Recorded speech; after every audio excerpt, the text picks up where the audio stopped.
Hit the transfer portal in Arkansas. You know, they were on it. I think within maybe 20 minutes. There's no other place like it. What's Coach Van Horn like? Have you always been a hitting monster? In the SEC tournament, hit a grand slam. At the same time, I listened to the hog pen and all the funny stuff that they say. Liquor talk, I can't remember everything we said, but we said it all. Hey y'all, welcome back to the Ridin Around Show. Today we have Jared Wegner. Drives this one down the line. It is out of here. Another home run for Jared Wegner. What's up, guys? An outfielder and one of the best hitters for the Razorback baseball team.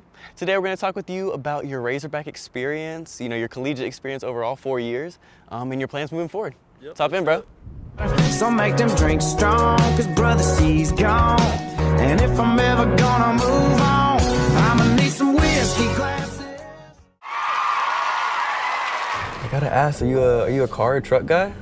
Oh, truck guy for sure. Yeah. You know, growing up in Nebraska, everyone kind of had trucks, so I got a truck myself, and always enjoyed driving trucks. So. Yeah, what do you drive now? 2014 Silverado. Might need to upgrade soon. Yeah, we're in a brand new F-150 Ford Platinum. Shout out Lewis Ford in Fayetteville for letting us use this. Jerry got to pick out the car we used, so. Yeah, beautiful truck, no doubt about it.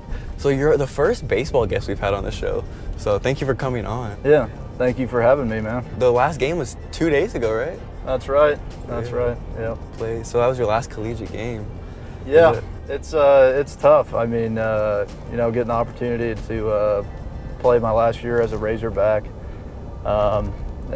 it's tough that it comes to an end. All great things have to come to an end, but I sure enjoyed the ride, no doubt about that. I gotta ask, is it Wagner or Wegner? So it's spelled like it should be Wegner, but it's Wagner. That was kind of a big deal in the middle of the season when people started figuring it out, but my entire life I've heard both, so to me it was never a big deal. Were the announcers messing it up too? Yeah, they did.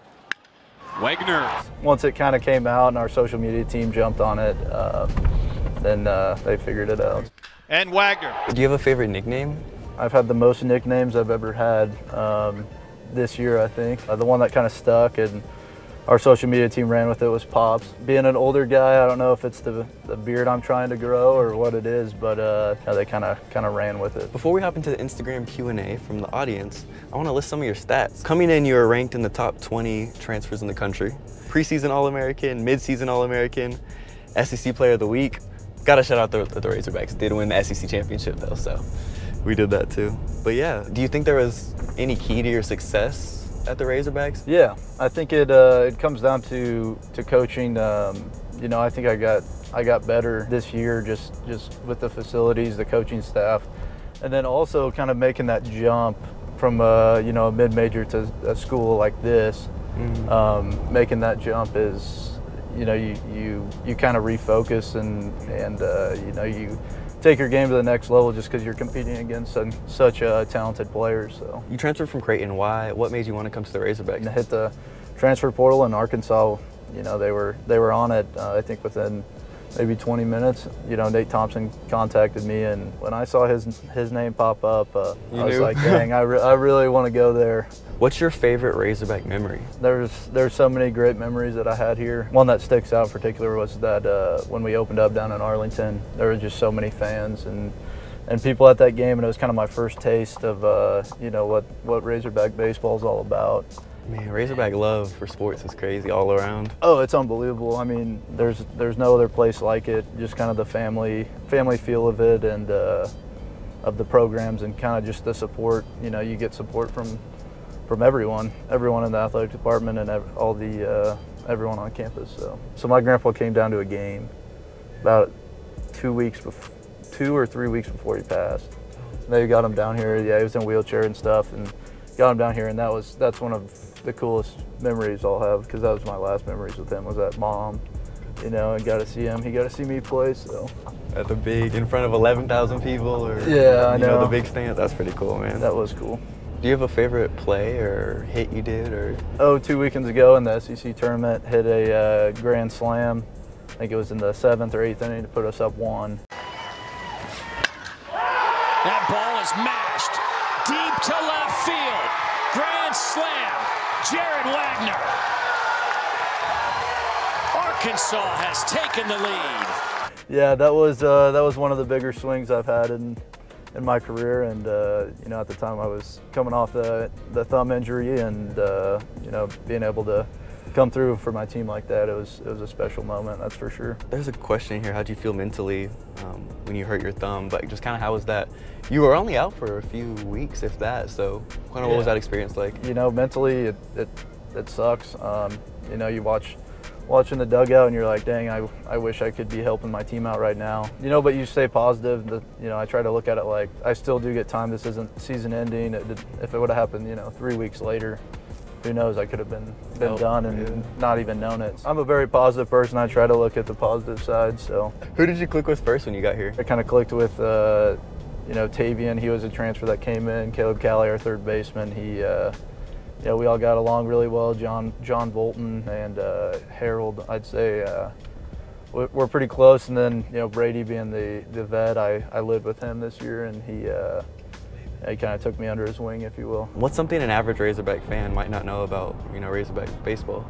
I'd say that you see us on the field, and you know, I think even in all athletics, you know, people have things in the outside world too that happen to them, and we're people too. We make mistakes and stuff like that. Sometimes, you know, you put these athletes on kind of a pedestal, if you will, and yeah, we're all human, so we make mistakes, but that, and you know, we get treated well. We get treated well here. You know, I'm sure they know that, but I don't know. It's just been a blessing. What do you think about when you're out there in the outfield? You know, I try to stay focused and kind of anticipate what I think could happen next. At the same time, I listen to the hog pen and all the funny stuff that they say behind me, and you know, they loved me and gave me a lot of support throughout the season, which was it was fun playing in front of them. So.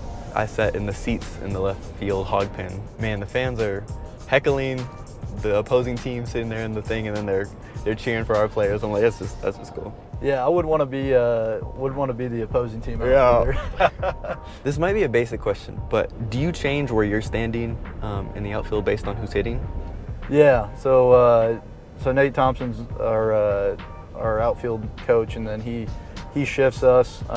If you ever see him in the dugout, if you're ever looking, he's got this big towel to get our attention, this neon green towel. He waves that around and then moves us, and we shift based on, you know, what the hitter tends to do, and kind of in the situation. So you definitely got to pay attention to that, and you know, they get all the scouting reports and stuff from our data team, so they kind of know what to expect. So when there's a fly ball, do you guys like yell, "I got it," or like how do you coordinate that? Yeah, you definitely have to, and it can be kind of challenging, you know, at the hog pen, and you know, when a ball goes up, everyone's like, oh, you know, making noise or whatever, and yeah, so you just got to yell ball, and you, and you know, for a center fielder, if Tay were to call it, it's his ball, because center fielder has kind of he's got the responsibility that if he's going to call it, he's got it. So I give it off to him, and you know, Tay played an amazing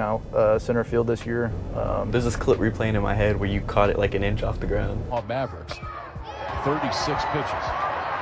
Out of the left center, and a diving catch out there by Jared Wegner. Oh, in the SEC tournament? I think so. Yeah.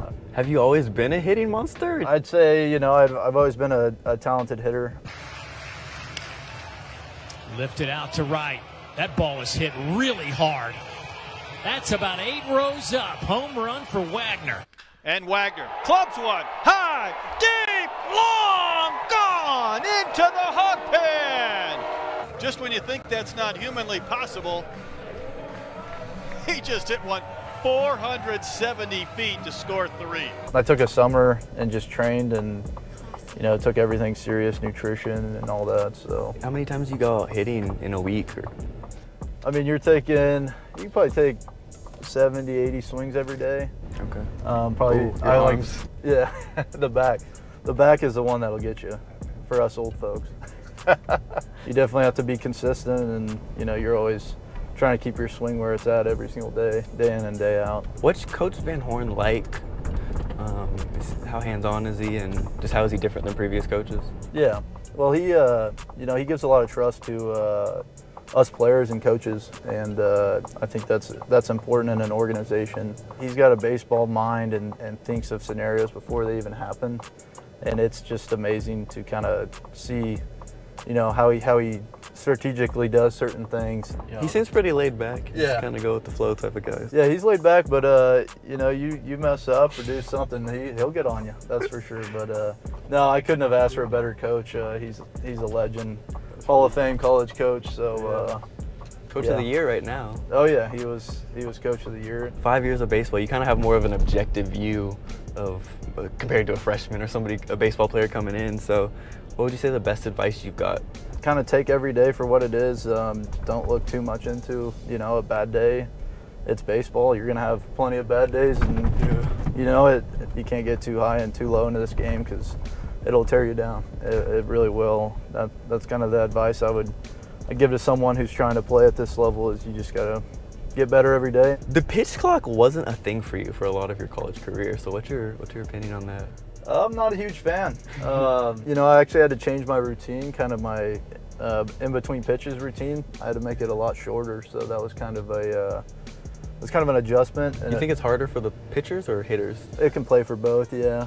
You get less time for a pitcher's trying to recover after every pitch, and you know if they get 5-10 more seconds or whatever between pitches, maybe they can 20, right? recover faster. Yeah, but before, you know, if someone, you know, they're struggling or whatever, they could slow it down, and really this year they couldn't. So N.I.L. also wasn't a thing for a lot of your college career. So that is true. What's your experience been with that? Man, you're leaving the league different than what you came into. It's a lot different. I know. I've been doing college baseball for a while. Yeah, N.I.L. It's been great here at Arkansas, and you know, I got the opportunity to kind of do some things around the community, the Fayetteville community, so that was really special, and it just, you know, gave me an opportunity to use kind of my platform and just do stuff like this, capitalize on being an athlete. Yeah. Well, I guess I don't know if the show would have been able to work before N.I.L. That's true. That's true. I don't know. That's kind of changed a lot of things, and it's been cool. What are your passions outside of baseball? So I'm a huge outdoor guy. I like hunting, fishing. Being from Nebraska, kind of grew up doing that. Recently got into bow hunting, so that's kind of been a fun deal. I went out with our catcher Parker to Oklahoma and shot a buck, which was that was my first buck, so that was kind of a cool experience. And then I also like spending time at the lake. I really enjoy wake surfing. I think you're leaving town in 2 days, you said? Yep, leaving. I'm headed out Monday, so. You're back to Nebraska? Yep, I'll head back to Nebraska and kind of train there and enjoy you know, a couple weeks off, and hopefully get an opportunity at professional baseball. Yeah, so what's next in this stage? Yeah, so it's kind of meeting with teams and you know, seeing who's got interest, and then from there trying to figure it out. So being the draft will go by and hopefully you know, get that opportunity to play at the next level. Always been. I'm sure you're on some team scout boards. Yeah, I think I am. So it should be a fun couple weeks. Kind of stressful though. Yeah, we'll see. Coming to the Razorbacks definitely gave you a bigger platform, so better chances of going pro. Well, I guess this is one of your last times riding around Fayetteville. Yeah, so I'm glad you got to come on the Riding Around show and do it. Soaking it all in, man. We're on Dixon right now, so some memories down here. I guess you could say that now that you're not a college athlete anymore. I know the Razorback Nation and the Riding Around show wishes you the best going forward. So yeah, we'll close with a song. Sounds good. She lets me fish whenever I want to. This song lucky fits you pretty